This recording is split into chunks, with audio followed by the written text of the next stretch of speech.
My name is Einar Tangen. This is the On Asia VCast. And today we're very, very lucky to have one of the most distinguished lawyers that I know. And so I'm going to let you introduce yourself. Just give like a 2-minute quick synopsis on what is important to know and why we are talking to you today about extradition. Well, thank you, Einar, for that introduction. I think extradition is a hot topic at the moment. I mean, there are at least 2 high-profile extradition cases that immediately spring to mind. One is, of course, the WikiLeaks founder, Julian Assange. And the second, which I think we're going to discuss today, is Sabrina Meng, or Meng Wanzhou, who is the CFO of Huawei and also the daughter of its founder. And she's currently subject to extradition proceedings in Vancouver.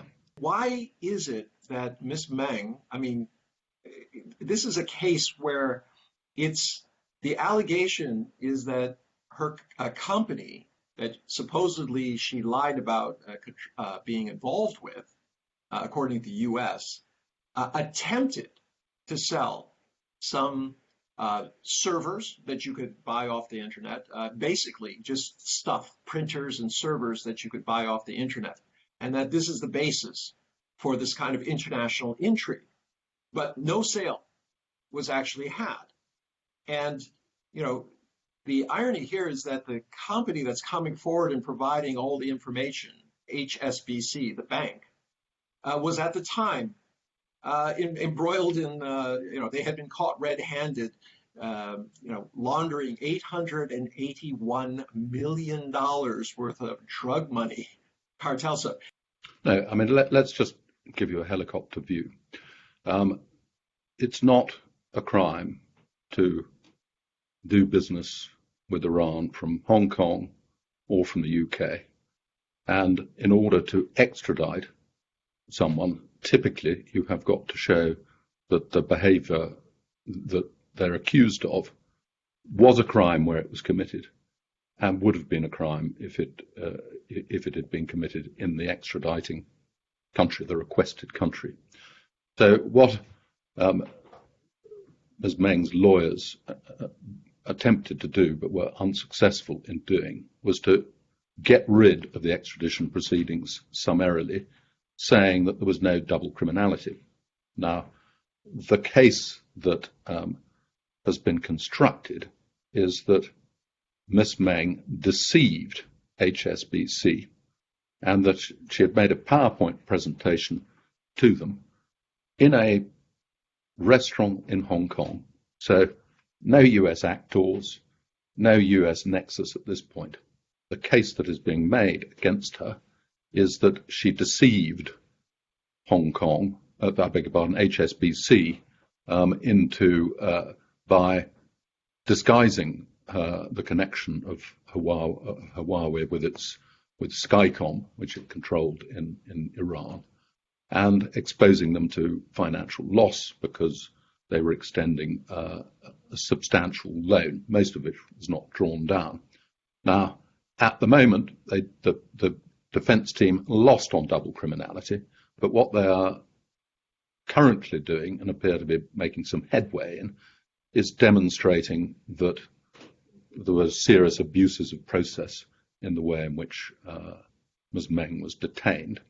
At the core of it, they've recently had another preliminary hearing, I think on the 28th of October, at which the Attorney General, who is applying to extradite her, tried to get her abuse of process claims struck out as not serious. They failed in that, and also the Meng team appears to have been quite successful in getting in evidence to show that what's called the record of case, which is essentially the extradition request, that it didn't present the evidence fairly. Now, the way extradition works is that essentially what the judge being asked to extradite is doing is seeing if the evidence presented in the record of case rises to the level, prima facie level, that would allow a matter to be committed to trial if Miss Meng had been accused of deceiving a bank in Canada. The judge shouldn't do a mini trial, shouldn't carry out the trial that the person who's extradited will face abroad, but they run a fairly sort of low resolution assessment of the evidence, which has to be fairly presented. Now, amongst the things that Ms. Meng has been successful in allowing to introduce as evidence into the proceedings is important facts in this PowerPoint presentation that she gave, which made it absolutely clear that Huawei controlled the Skycom entity and that both of them were doing business in Iran. And so you're talking about the missing 2 PowerPoint pages. Is that correct?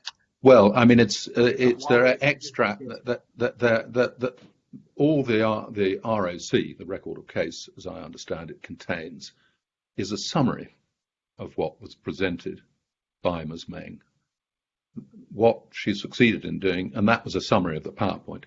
She's succeeded in getting specific pages of the PowerPoint in to demonstrate that this wasn't a fair presentation, that it was a misleading presentation by the extraditing state and Attorney General. So that's important. The other thing that she's got allowed reference to are 2 key passages from the HSBC Deferred Prosecution Agreement, what they call a DPA.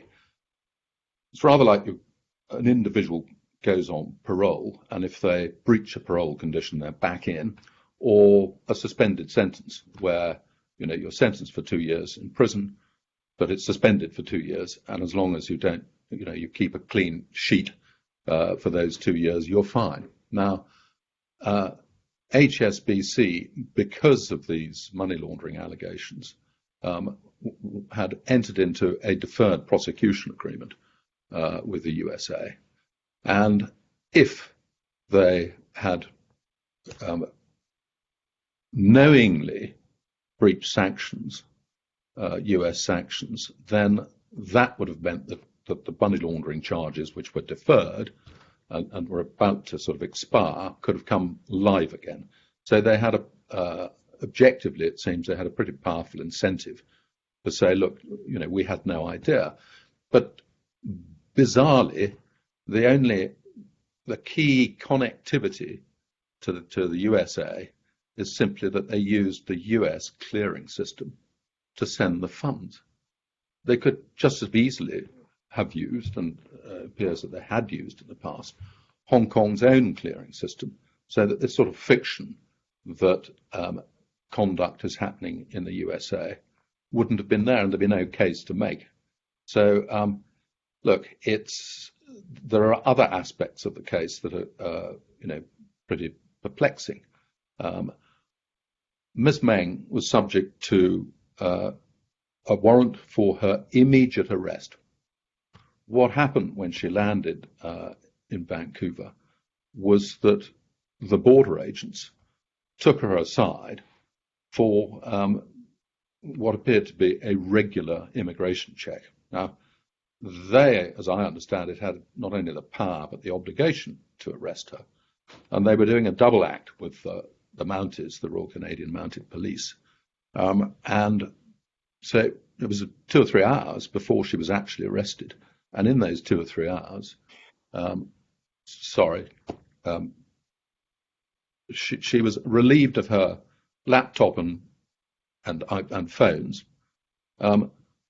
asked to give a password to them, and these were then put in bags to stop them being wiped remotely, and handed over. So the evidence given in court was handed over by mistake to the Mounties. Now, all of this went on without her being read her rights. And just as in the States, where you have to have your Miranda rights read to you, and in the UK, same thing in Canada, and it's in the Canadian Charter of Human Rights. So these are all the foundations of the abusive process arguments that are being run by the defence. of which the sort of most incendiary is the allegation of that it's politically motivated, that it's Donald Trump, who himself has described Sabrina Meng as China's answer to Ivanka Trump. And obviously it's highly public what the US have been doing to crush Huawei because of its advance in 5G technology over anyone else. So, you don't need to be a conspiracy theorist to see that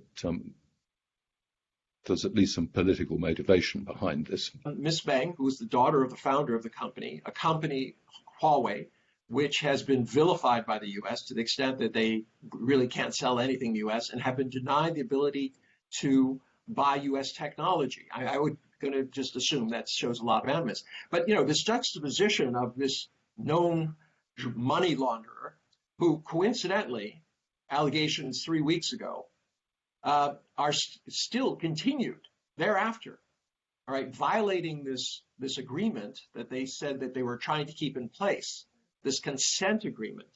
They were continuing to launder money in other parts of the world, in Europe. And that's the allegation. It hasn't been proven yet, but it's a very, very serious allegation, all right? And, it seems kind of odd. You have this huge behemoth, is it too big to convict? Is this a situation where, Miss Meng is just the byproduct of a titanic struggle between these tectonic plates of the East and West grinding against each other? It just seems unusual that there would be so much attention paid to a case which just doesn't seem to be adding up very well. I mean, the judge herself has decided that those 2 pages, which were omitted according to the defense, should be in the evidence, can be argued in the evidence. She's also said very clearly that while one of these issues, I mean, the faulty investigation, the violation of her due process rights, the political angles on this, everything that you mentioned, not one of them by themselves would not make the case fail, but the combination would. I mean, that's an extraordinary thing for a judge to say, isn't it? I've read her judgments, and she is doing a classic, careful job. She has well in mind that it's all the extradition judge should be doing is testing whether the case rises to a sort of prima facie level. It's a fairly light test as to does this show a prima facie case, but if the individual's rights have been abused or if the court's own processes have been abused, then that, as well as political interference, are all grounds to refuse extradition, essentially for abuse of process. And the defence seem to be doing a great job of running those arguments. But to your point, for the judge to say, look, taken individually, none of these might get home, but you've got to look at the cumulative effect as well. If a court is concerned that its processes are being abused, or indeed, it's black letter that if it is a political offence that is being charged, that won't get you extradited. But what is much tougher is to, interrogate whether favours are being done between heads of state, which is the origins of extradition. So if you ask me to guess what the outcome might be, I think the judges, allowed the political interference ground to sort of hang over it like a sword of Damocles. But if the judge can kick it out on basic failure to observe due process, that they call it the Miranda rights, which you'll be familiar with in the States. They basically had looked at 10 different jurisdictions and asked them to cooperate with her. I'm talking about the U.S. and asked them to cooperate in grabbing her, and they were turned down. And then Canada, which at that time was undergoing intense pressure and negotiations in its trade dispute with the U.S. I believe there were things about milk and wood and steel and auto parts that were on the table, suddenly agreed to intercept Miss Meng.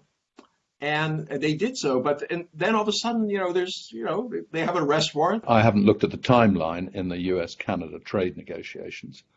The extent of the cooperation could be coincidental, just as Justin Trudeau was coincidentally born on Christmas Day, as was his younger brother, as was Isaac Newton and practically everyone apart from baby Jesus, who almost certainly wasn't born on the 25th of December. But I mean, that's a coincidence. There'll be significant incentive to Huawei is apparently streets ahead in 5G from the other manufacturers who are, it's actually the Finns, I think, who would be the next competitor, Nokia, Siemens, yes. and that lot. And as I understand it, the Huawei 5G kit can be retrofitted to an existing tower, and you don't have to build other towers. So great competitive advantage. The content of her computers, I mean, superficially, they could have been, hoping to gather evidence that was material to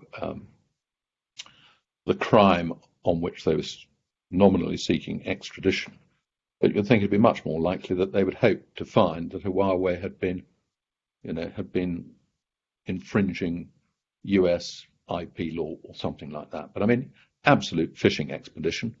And I well understand that in the States, that material would just be excluded.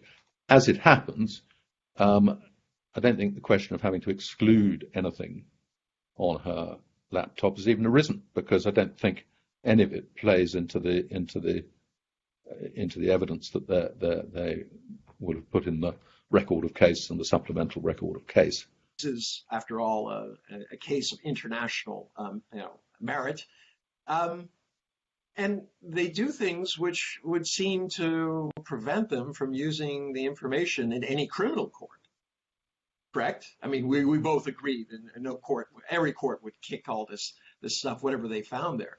So the obvious inference is they wanted it for some other reason, and the only thing I can think of is that they wanted it for leverage of some sort. I mean, it may be coincidental that Donald Trump was negotiating with China, and he was putting a tremendous amount of pressure to get them. And it might be coincidental that he mentioned that he would be willing to trade Miss Meng for a part of the deal.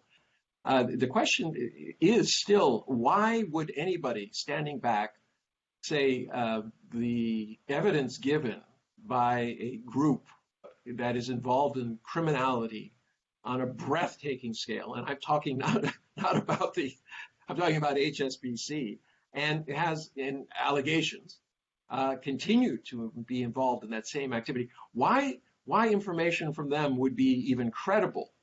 Is this like the weapons of mass destruction, that basically the government has chosen to believe an actor in bad faith because it's simply the conclusion, it supports the conclusion that they wanted to get to, which is to grab Miss Meng. And what I can only describe is it seems like some sort of something out of the medieval ages.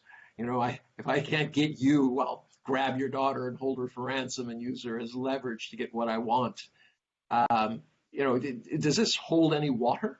It's highly likely that this was politically motivated and at a pretty high level in the US. I mean, as far as HSBC are concerned,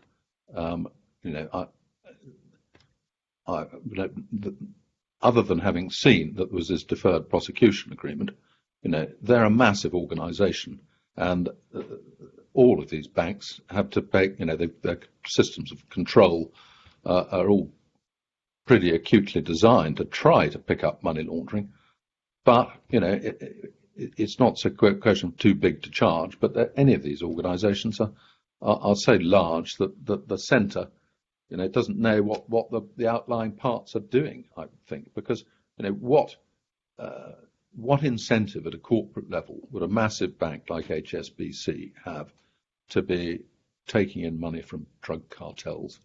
What one's got to assume, what one suppose, is that there'll be some local incentive for local actors, wherever it was in the Americas, to be doing that.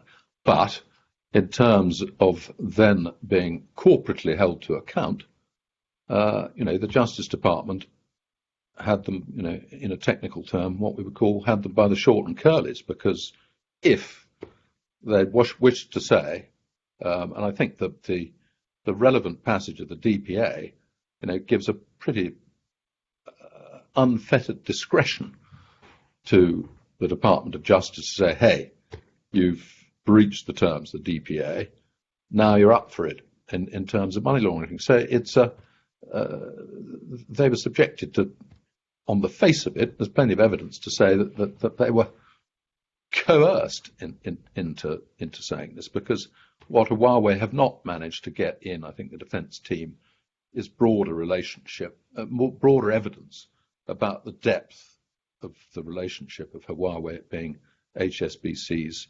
17th largest customer globally, that it's pretty implausible to think that they were not aware of its activities. And as I said, if whoever it was wired funds from HSBC, who I'm guessing could have been in the Indian subcontinent, I imagine it's a question of whether you right-click or left-click as to whether you use the Hong Kong clearing system, as you would need to do. And banks do have to be alert to the problems of international sanctions. When I was a defense attorney, it was said to me, if your client or if the accused can deliver somebody more interesting than themselves, there will be considerations made. Now, I don't think it was a big secret that Huawei was HSBC's 17th largest customer. I don't necessarily agree that $881 million in drug laundering money would go undetected. I don't care how far-flung the empire is. That's a lot of cash. And the number of people is. I don't understand why nobody, if there were local incentives, as you say, why those people were not caught, why they were not sought out. So in essence, you can do something which seems pretty egregious, and by allegation, continue to do that even after this consent decree was done in other areas. And all you get is be good for 2 years and we'll forget all about it. No one goes to jail. You pay a multi-billion-dollar fine and we just sweep this all under the carpet. But somebody somebody who said that they might sell something that's obviously available, and it was not new technologies. These were servers, apparently, that the Iranians already had. They just wanted some extra ones because they were increasing the system. That somehow that this rises to the same level, and that the government is going after Ms. Meng tooth and nail, while they're just saying 2 years, be a good boy, and everything's fine. It just seems, does it seem a little bit out of proportion, even with the quote size of the companies? I think you've got to put things in two different buckets. Number one, it's blindingly obvious that Huawei and other Chinese enterprises are being caught up in Donald Trump's trade war with China. They feel that it should never have been let into the WTO, that it's taken advantage of it, that it's used US technology, and they're trying to catch up America. And so that bit of I can quite see. Money laundering and drug money is an entirely different story. It happened to be at the Vienna Convention on Psychotropic Substances in 1971. I'm not clear whether they were smoking them whilst discussing them, but they suddenly said, look, why don't we forfeit the proceeds of victimless crimes? Recognizing that at a certain level, there's this extraordinary roundabout of cocaine being grown in Latin America to feed a market in the USA, and all of the crime placed around it is that essentially they said, let's make this money making. We will forfeit the proceeds of crime. And and then not long afterwards, they say, well, why stop at drugs? So financial crime, it's all about forfeiting crime proceeds. So actually, if I'm Uncle Sam and the Treasury's not doing so well, I'm quite happy that banks are busy laundering drug cash, because I can, hit them with a multi-million fine or billion fine, and help keep the Treasury full. I mean, it's going sideways at taxing narcotics. What are people missing? What should we know about this, given we see other entities just kind of doing terrible things, long-term things, paying a fine and going forward? No one's being arrested. No one's being prosecuted on a criminal basis. Why is that? Is this a question that should be asked? Of course it should be asked. And as I say, at the risk of repeating myself, is that you don't have to be a conspiracy theorist to regard this as an example of what looks like state hostage taking. However, why it's taken so long is I think, an indicium of the virility of the rule of law in the Canadian courts, because the purpose of overhauling the extradition laws, both in Canada and in the UK, in similar time frame as say 98, 2003, I think, was to make sure that they were swift, and the sense in the UK, NatWest 3 and all that, is that Uncle Sam just has to say reasonable suspicion, and bang, you're in an orange boiler suit and cuffs before you can shout foul, right? Now, the process has been drawn out in Canada because there've been a lot of preliminary applications, and great care is being taken. And so I think that given the limited armory to refuse extradition requests, this is just the Canadian court being very careful. It seems to me, and I'd like your opinion on this, that it is now in no one's interest.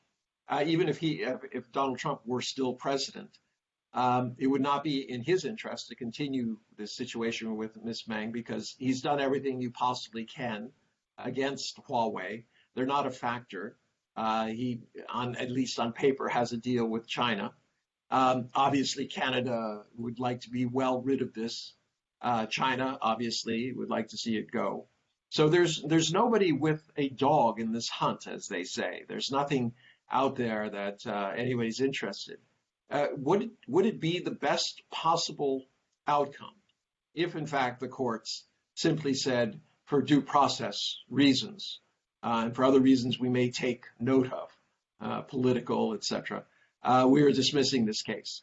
Do you think there'd be any outcry that something had gone amiss? No. Or would there be the quote collective sigh of relief by everyone involved? Look, I think it's much more likely that one or more of the due process heads of the due process argument would find favour without needing to play the politics card. So what they're doing, I think, a very good job of, is saying that this was not a fair presentation of the evidence, a fair summary of the evidence in the record of case. A requesting state can be selective it can choose to withhold evidence, even as I understand it, exculpatory evidence. But what it can't do is make a misleading presentation of the evidence that it does have, and that's the key debate there. Plus all of the shenanigans prior to her arrest, the failure to read her rights. And then, yes, the spectre of political interference that's hanging over it. But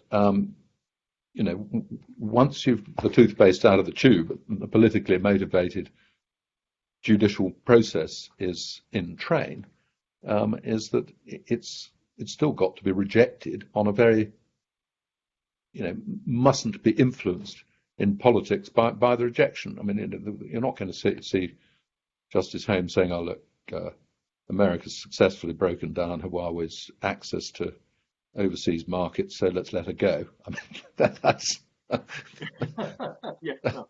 But that you could know, be. an I example of mean, the truth sometimes escaping by mistake. You know, I can't remember what I said that. yeah. Wouldn't it be lovely if people just spoke in plain English? But quite frankly, I mean, I believe the extradition treaty was after the Vietnam War, and that the one between the U.S. and Canada specifically, on a political basis, the Attorney General can decide whether or not this extradition is purely political, and they could turn it down on that basis. Now, assuming Biden is there, I don't think he would object on that basis because he has no dog in this hunt at this point. It just seems that this case has a good chance of going away. No one wants to see it prosecuted anymore. It has no advantage to anybody. Whatever they got from that fishing expedition, because I'm going to just go out on a limb here and say that the reason they didn't arrest her right away is they wanted to get at her laptop and phones, and they thought that they would find something very interesting there. And obviously, or I'm going to assume that they didn't, otherwise they'd be talking about it. I think that it would be in the US interest for it to quietly go away. The Canadian courts may do the job for them. Donald Trump may decide that he wants to go back to the days of nice chocolate cake and cruising Syrians from Mar-a-Lago with President Xi. I use cruising in the sense of the verb to launch missiles rather than a means of making friends in nightclubs, in case Rudy Giuliani is listening. Yes, I'm sure he will be from a prison cell somewhere. In any event, Tim, I want to thank you very much. This has been a very enlightening conversation. Your legal perspective, acumen, your rock of eye in terms of how these things go on and putting in perspective on an international basis has been absolutely wonderful. I thank you.